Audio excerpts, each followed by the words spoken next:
Time for another RC upgrade. When's the right time to do upgrades? When you break it, that's when. Yep. So, we found a weak point on the Losi Super Rock Rey, and that's the steering bell crank assembly. We're going to upgrade it with a hot racing aluminum set. Coming up! Welcome back to Let's Play RC. My name's Dylan. And I'm Calvin. For all your RC needs, we will share tips, tricks, tutorials, reviews, upgrades, and repairs. So join the crew today by subscribing and hitting that bell notification so you don't miss a thing. So we're going to start by flipping the truck over and removing this bottom skid plate. You'll need a 2mm, a 2.5mm hex bit, or you can use the Allen key that was provided with your ready-to-run truck. Next we have 25 screws to remove with the 2.5mm hex bit. Now remember guys, there's a few different lengths in here. I think it's 3 different lengths. So try to remember where you've put them or taken them from. And you can also refer to your owner's manual to figure out where these different lengths go. There's 3 different lengths right there.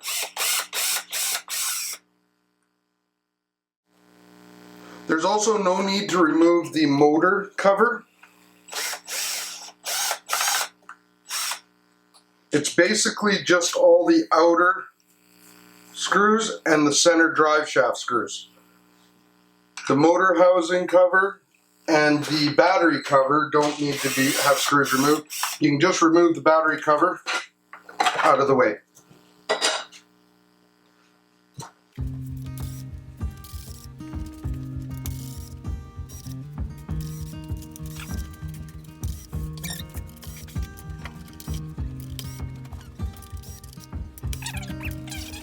So now these 2 here will actually loosen up your rear travel arms.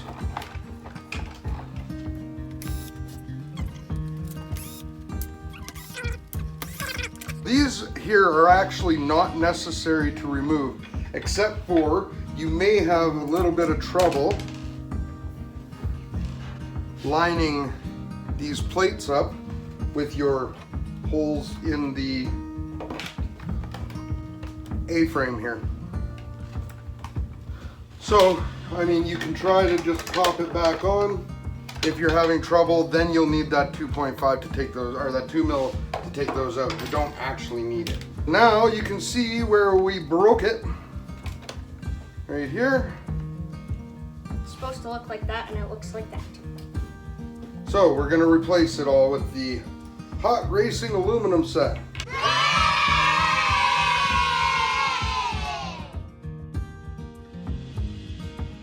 Alrighty, so next we are going to remove the steering link from the servo horn with this screw. It is still the 2.5mm, and I recommend using a hand driver because if you use a power driver, you can strip the gears in your steering servo with it. So,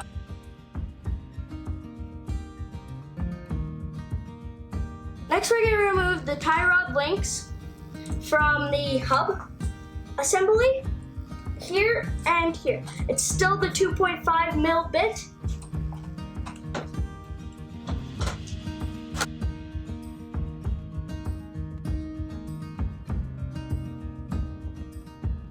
So since we have the upgraded spindles, which there's a video right there for, there's nuts on the bottom, so don't lose your nuts. Okay guys, so next you're going to grab your 2 tie rods, and actually you can just pull up here and pull up here, and that takes your whole assembly apart. Now this is the way it's supposed to go together, so you might want to use that to reference how your new ones will go together. You can remove your tie rods from here now. Removing this front plate.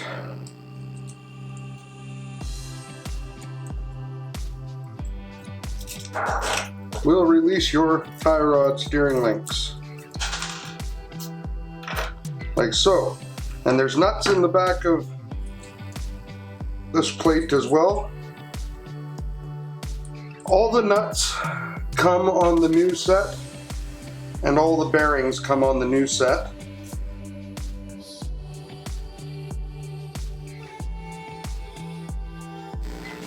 And we need a little crescent wrench now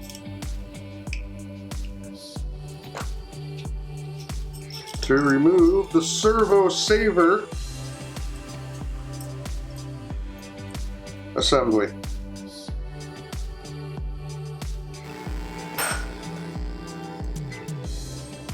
Once again, do not lose your nuts. Or your washers, or your spring. All the little bits.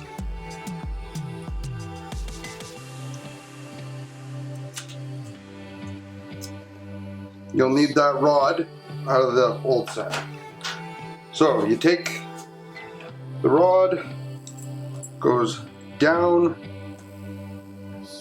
oops, wrong piece, this piece here, goes down through there, the little nut Perfect. fits in there. Then this matches with this, not like this, but like that.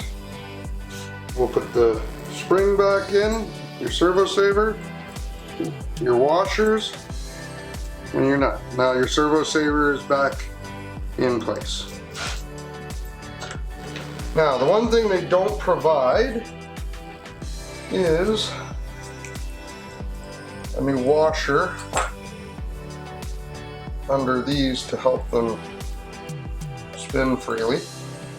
There's two of them, one on the bottom and one on the top.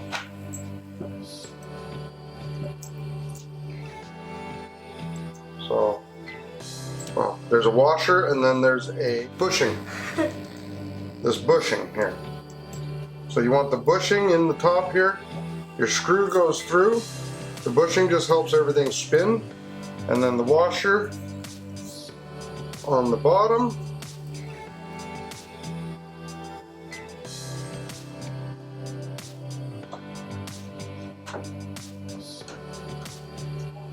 And then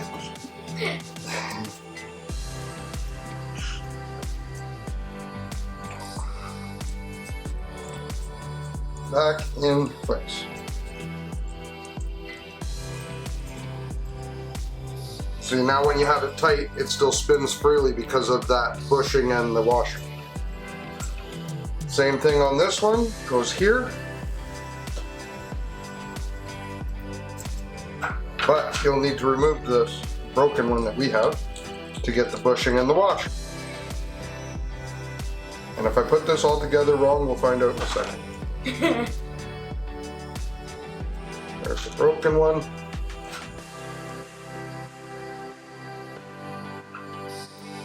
Bushing in the top of here.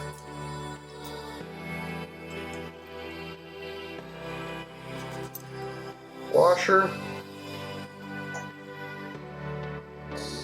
Through there. Through there.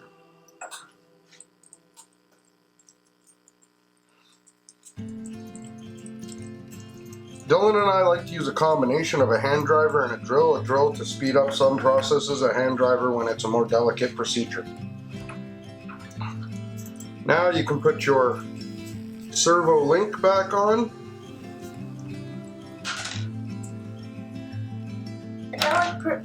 Example of a delicate procedure is with the steering link and the servo horn, when I had to take that off. Or just when it's easier to grab a hand driver instead of a full-size Drill. drill.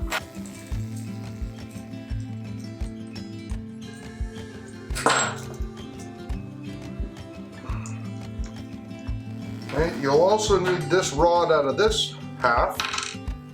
It's held together with this plastic clip. You will reuse this plastic top clip and the bearing that's in it.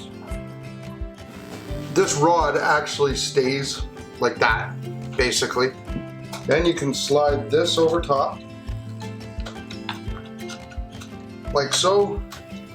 Place this pin in the bearing there.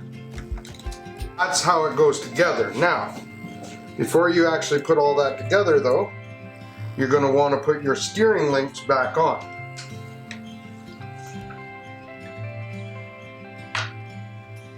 And it's not necessary to use this bracket, but we're going to.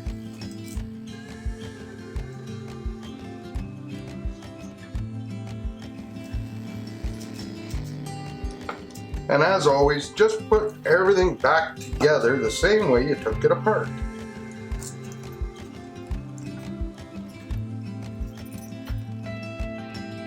Just with new pieces that are better. Uh-huh.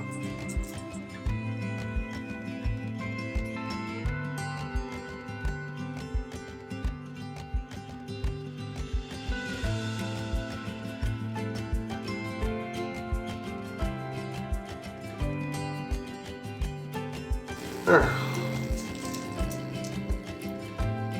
All back together with aluminum.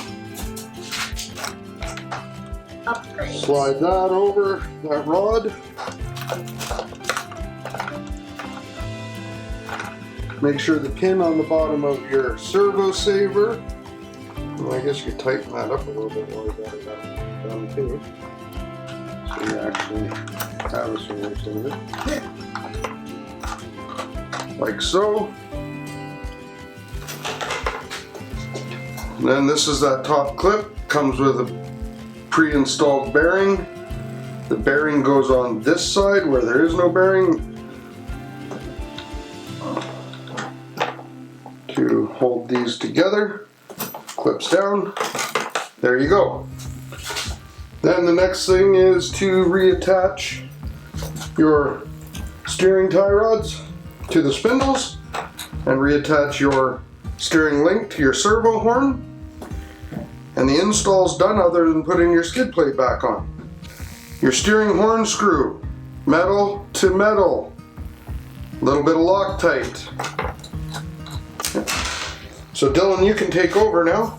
A little bit of Loctite and put your steering horn on, okay? Alrighty. Or your steering link on your horn.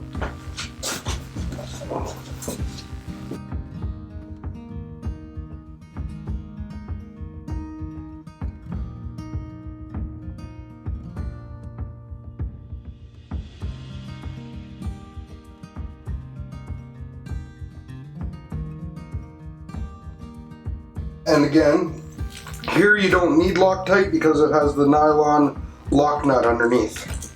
That's one of the ones you don't want to lose, remember? Here's one of your nuts.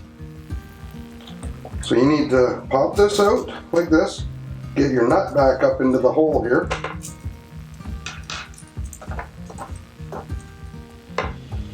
The hole in the bottom of the spindle has a corresponding shape to accept that hex so it doesn't spin out. Take your screw, put it in the top of your link, bring it together, down through your spindle, and tighten it into that nylon lock washer.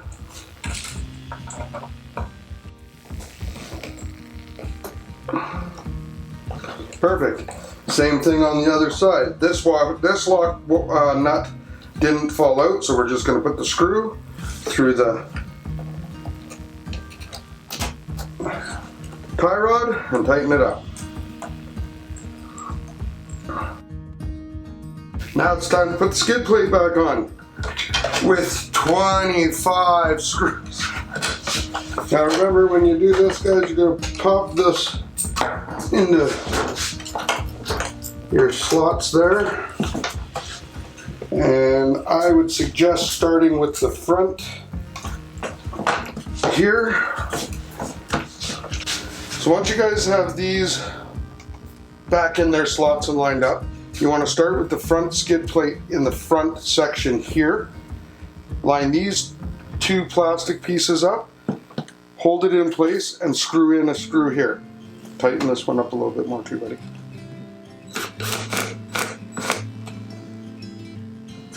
And then here, those are your short screws. The shortest ones. Then everything should pop back into the right direction, I guess. Okay, so once you have these four back in, this truck is a little bit tough to work on the bottom skid plate.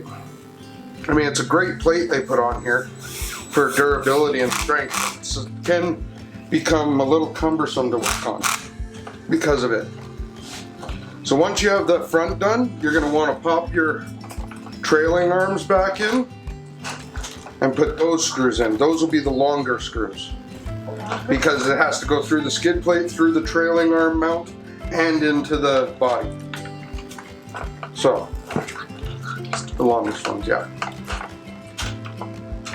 So pop your trailing arm mount through the hole, push down on your skid plate.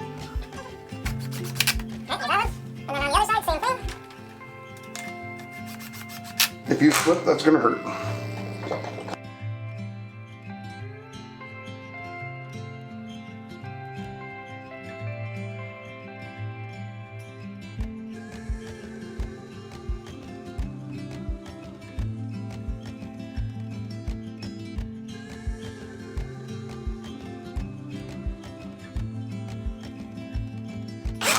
This is what I was saying about the difficulty on this truck, on the skid plate, is every screw is different.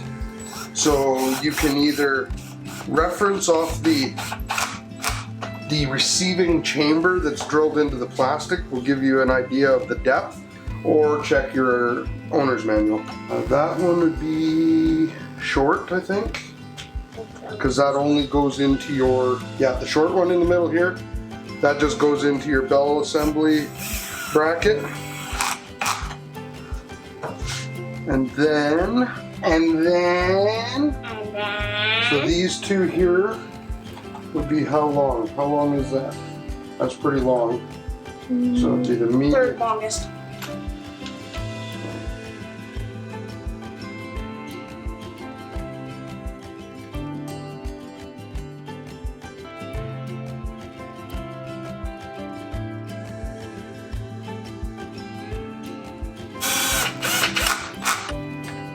Battery tray back. That's it for this one. I hope it was helpful. If so, smash that like button. There's a video that YouTube thinks you'll like right here, and one we think you'll like over here. Don't forget to hit that subscribe button and the bell notification so you don't miss our upcoming videos.